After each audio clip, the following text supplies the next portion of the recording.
Hey guys, it's ViewMasters Reactions, and we're back with the introduction of the Campaign 1 characters for Vox Machina. I've never seen this video. I was holding off on this video, specifically thinking that it would spoil the introduction of the characters in the show Vox Machina. I was specifically holding off on watching this because I honestly thought it would spoil introductions of the characters in the show The Legend of Vox Machina that I just finished watching the first 3 episodes of. It came out at 7 p.m. Thursday, January 27th. Its actual release date was January 28th, but people said that GMT time, it hits midnight, and that is 7 p.m. where I am. And it worked, and it happened, and it was weird because people said they got emailed from Critical Role stating that it wouldn't come out till midnight Pacific time, which for me would have been 3 a.m. So had that happened, I would not be making this video right now. I had work today. I didn't get done editing and watching them till around 2 in the morning to begin with, and then I had to run home and finish editing the third one. So had that come out at 3 a.m., you would have seen a totally different ViewMasters right now.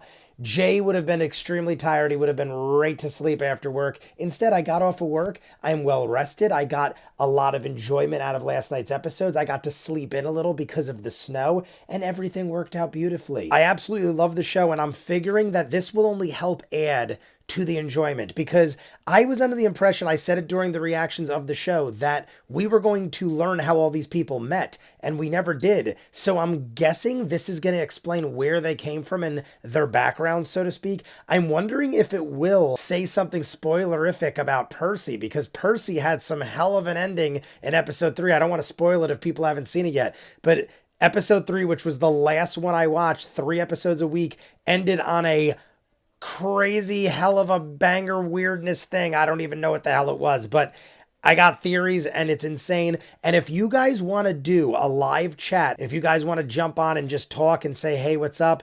I might do a live stream, probably more likely tomorrow night. So you guys let me know in the chat if you'd be down, if you want me to do something like that. Tomorrow, it's supposed to be crazy amounts of snow, so I probably won't have to work. Maybe sometime like around noon or something, I'll do some live stream talking all about the Legend of Vox Machina, Critical Role, everything like that. You guys let me know in the comments what you think about that if you want me to. If you do, then maybe sometime around my time, noon, Eastern time, United States, I'll do a live stream. I don't know exactly when, but sometime around then. I'll see how it responds in the comments if you guys want to talk and stuff. If not, we're going to jump into this. You guys want to see more of what I do, full-on edited reactions, all the shows on the channel, seasons ahead of what you're seeing, and hundreds of exclusives like Vox Machina that you'll only see in full on Patreon. Check the link at the end. If not, here we go, guys. This is the introduction to the Campaign 1 characters, Vox Machina.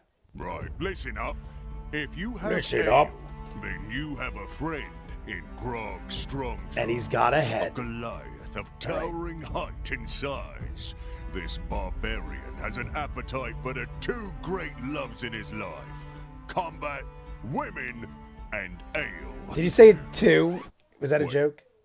Easily the brains of the Oh, is that? Oh. Grog is often consulted for his vast knowledge. I like the shapes, different animations. colors, and shiny things. Also ale.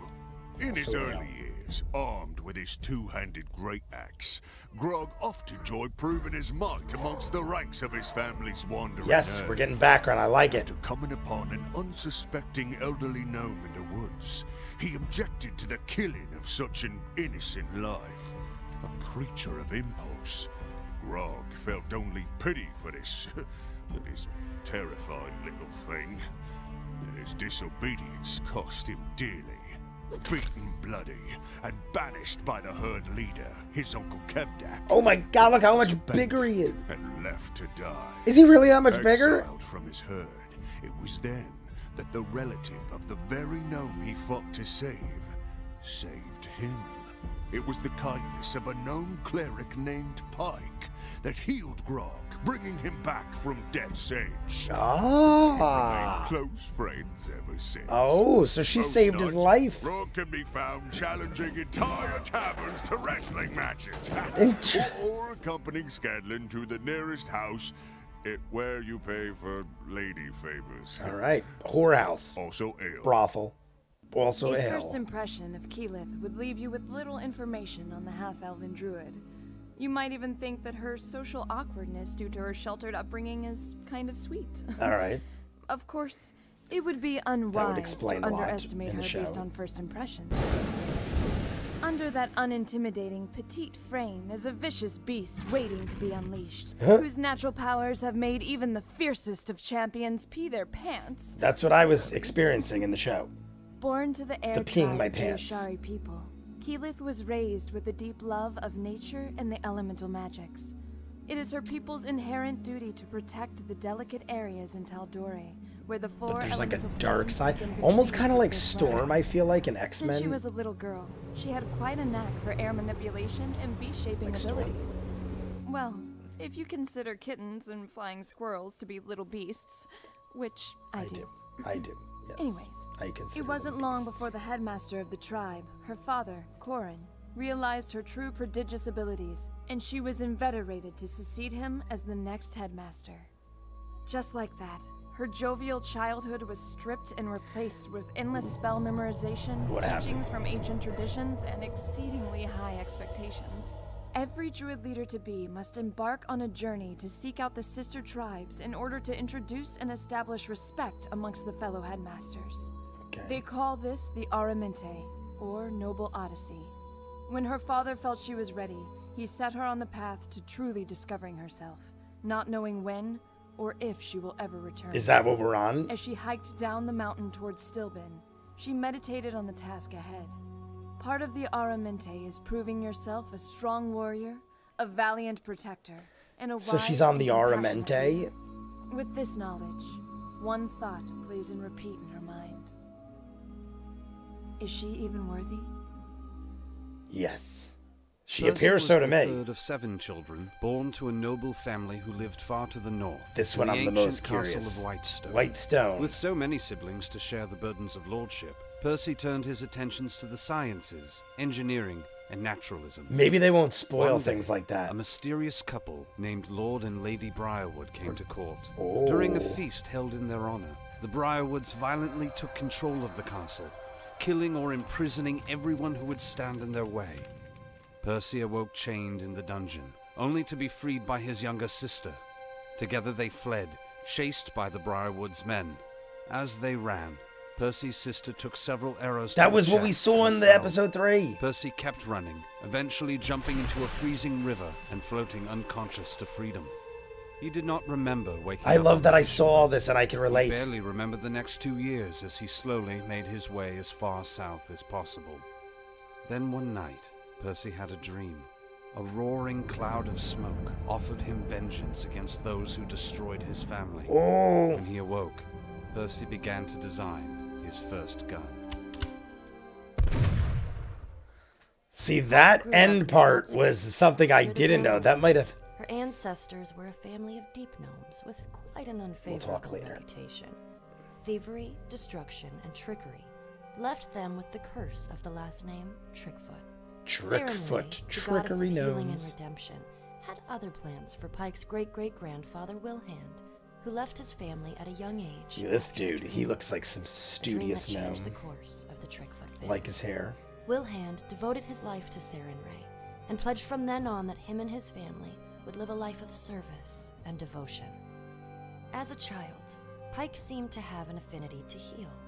Whether it was animals, people, or even flowers, she felt she had a purpose in making things whole that had once been broken. She studied and learned the ways to heal through divine magic. She lived a peaceful life, quiet and simple, until one day, Wilhand was captured and almost killed by a group of Goliath barbarians. Oh, One of the Goliaths took a stand against the murder of the innocent gnome, and he himself was beaten, bloodied, and left for dead, abandoned by his herd. are the other barbarians went to that Pike much for bigger help. than him? She prayed and healed this barbarian as best she could, bringing him back to life. When he awoke, she discovered his name was Grog Stonejaw. After that, And that's they the were picture best we of saw that friends, started a his rather tale. unlikely pair. Little did she know that in a few years' time, Grog would soon return the favor and bring her back from the clutches of death. Oh, After being killed in battle, Pike felt angry. She wanted to be stronger so that it would never happen again. She spent 4 months at sea, training with the men and women aboard a ship called the Broken Howl. Gripping her holy We're symbol getting in deep one with hand her. and her morning star in the other. This time, Pike is ready. All right. Oh, you haven't heard of Scanlan Shorthalt? No, Well, yes. gird your loins, ladies, because he has his eye on you. A talented musician, master of disguise, and dashingly handsome in his own mind, Scanlan sings songs almost as much as he sings his own praises. Born a poor gnome, Scanlan used I loved his all the endless different charm and soaring variations. tenor voice to croon for coin and support his single mother. One day he was discovered by a half-orc promoter and joined Dr. Dranzel's spectacular traveling Dr. troupe, where he learned the Tranzels. ways of Like the world Transylvania? and honed his skills as a bard extraordinaire. A loner much of his life, Scanlan has never quite come to terms with the violent death of his mother at the hands of a goblin invasion. While his years on the road provided They many, look shall we crazy. say, educational experiences They with the don't opposite look sex, crazy. deep down Scanlan yearns for the one thing he's never known, the true love of a fellow gnome. Still, So Scanlan he is considers kinda himself digging a lover Pike. first, performer second, and fighter distant third. On the battlefield, he'll support his allies, but rarely draws blood, unless it's to protect fellow gnome Pike. Count on Scanlan for a hearty laugh, a rollicking song. I and a love twinkle it in his eye that this was melts hearts perfect for and watching makes after episode 3. females swoon. Never entirely welcome in the company of elves or Vax men, and Vex. Vexalia learned at a young age to skip past formality, preferring instead to invite himself in your door. Along with twin sister Vexalia, Vax was born by a chance encounter between elven royalty and human peasantry. And we know Raised by their Bad mother in their things. early years, the twins were eventually Yeah. sent off to their father We in know the this. elven capital of Singorn. But their cool reception among the elves there never warmed, and their time in the capital didn't last. The siblings stole away one autumn night and set out on the open road. After a few years of wandering, they eventually decided to return to their mother and journeyed back to the lands of their youth. but their mother was killed, But right? instead of finding their childhood home, they returned to a pile of rubble. Their mother was gone, their home burned to ash. Pressing the townspeople for answers, they learned of the day the dragon. The dragon. So a lot of this is stuff we just learned about in the With first their couple ties all episodes. severed, Vexalia and his sister set out to find their fortune together in Tal'dorei.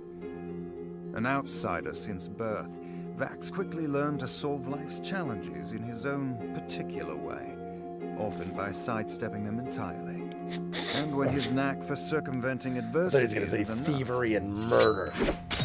the way of blades the elves schooled him in more than Well, makes not up murder, the difference.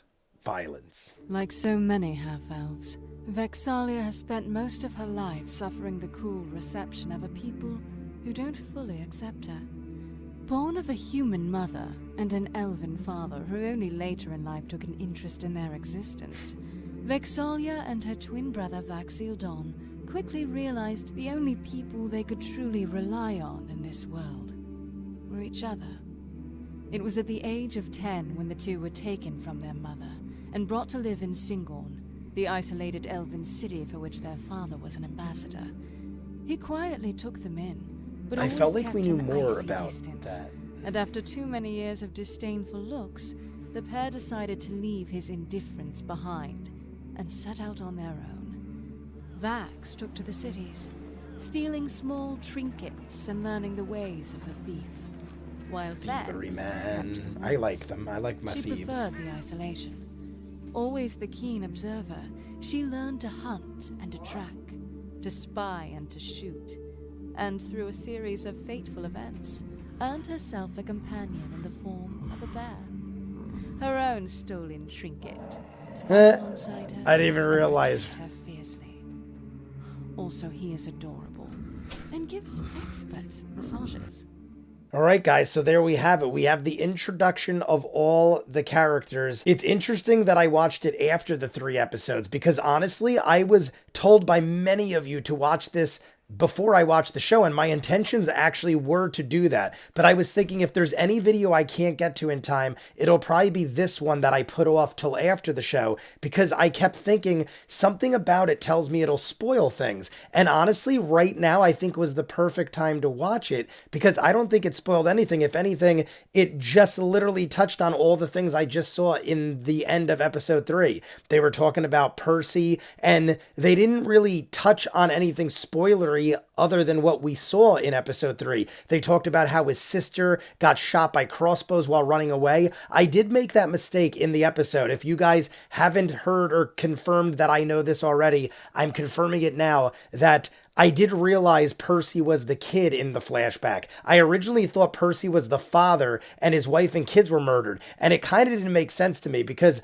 I'm thinking, how did he become so skilled so quickly? Because if he was the dad and was totally defenseless and then became the guy he is now, it seems like too short of amount of time to have him had accumulated that kind of skill level. When I went back and edited episode 3, I realized he was the kid because Delilah Briarwood said to him something about like being a little kid, like, I remember you when you were a little kid or something. I don't know. She made some kind of comment referencing that he was younger. So being that was the case, I was like, oh, wait a second. And then I re-edited it. I figured it all out. So yes, Percy was the kid. His sister was murdered. His parents were murdered. We saw this in episode 3. So the only thing that could be considered spoilery, which I guess technically is they said a smoke cloud or something offered him vengeance for his family. And then he awoke and started creating guns. Is the ideas he's getting from inventing guns and having those skills dark forces at hand?